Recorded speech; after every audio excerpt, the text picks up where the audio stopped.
The world of Chinese live streamers is a strange one. Some might even call it disturbing.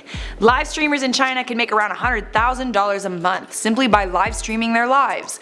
But life as a live streamer in China definitely has its dark side. When it comes down to it, people are paying to watch you. I'm gonna spill the tea right now on IO. What is happening, people? This is InformOverload. I'm Charlotte Dobre, and tell me, would you tune into an IO live stream? Let us know in those comments. Haley, you would have to be on the live stream, just so you know. You down for that? Okay. By the way, if this is your first time here, hey, what's up? Why don't you smash that subscribe and notification bell for regular news updates that are actually relevant to you? Anyone in China can live stream using social networks like YY, which is essentially a hybrid of YouTube, Instagram Live, and MySpace.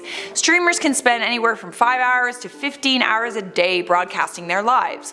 But not everyone can make it as a successful live streamer. A live streamer is called a host or a hostess within the community. They slowly gain more and more fans who eventually become patrons.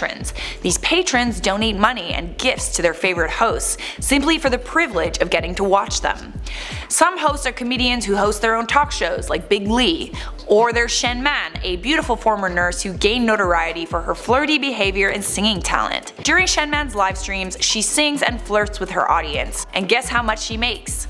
40 grand a month. Of course, Shen Man has to deal with her fair share of creeps. People ask her breast size, they ask her to take off her clothes, and they proclaim their undying love for her. I mean, I guess a few creepy comments aren't that big of a deal when you're making that kind of money. And considering where Shen Man came from, she was a struggling nurse who was trying to take care of her bankrupt father.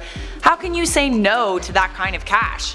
In 2016, China's live stream market was worth $3 billion, and it's predicted to make more money than the Chinese movie box office. But one thing I'm definitely going to point out is that live streaming as a hostess and having patrons is pretty similar to the escort business. People might not be paying for your real life company, but they are paying to watch you. Shen Man experienced a loss in followers when she was exposed for having real life relationships with some of her wealthier patrons. Her followers called her a slut and stopped donating to her. When it comes down to it, if you're a live stream hostess, you're showcasing a fantasy. If you're not single and the fantasy you're playing at makes it seem like you are, you're gonna lose fans and money. There's definitely a fine line between being an entertainer and being a straight up cam girl, and the Chinese government does not approve of how scandalous live streams have become. 60% of those creating the content are under 22, and 3/4 of all the people watching are men. One disturbing trend on Chinese live streams even had to be banned: banana eating. Suggestive banana eating.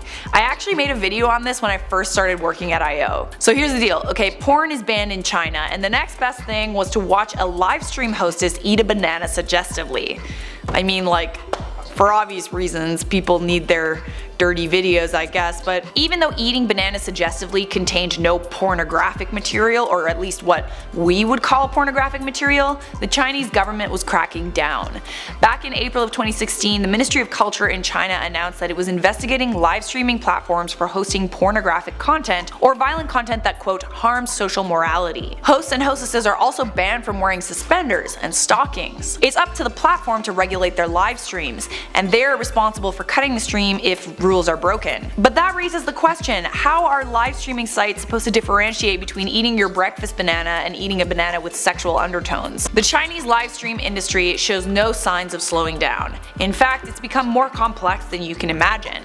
There are actually agents now who house live streamers, like they literally provide them with accommodations, and these agents provide equipment and they take a huge cut of everything the live streamer makes. In the end, when you count the agent fees and how much the platforms take, hosts are left with only about 40% of their earnings. Which doesn't seem like very much, does it? These hosts are mostly young women who are not allowed to live stream without makeup, they're not allowed to talk about their private lives, and a host of other things.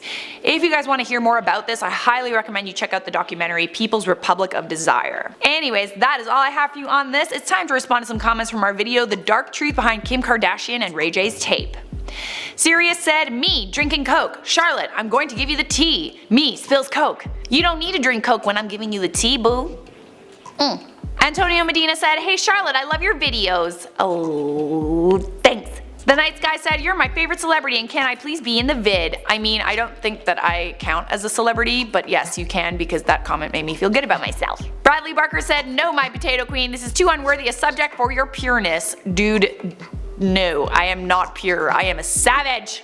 FBI agent said, "Is there a dark side of IO?"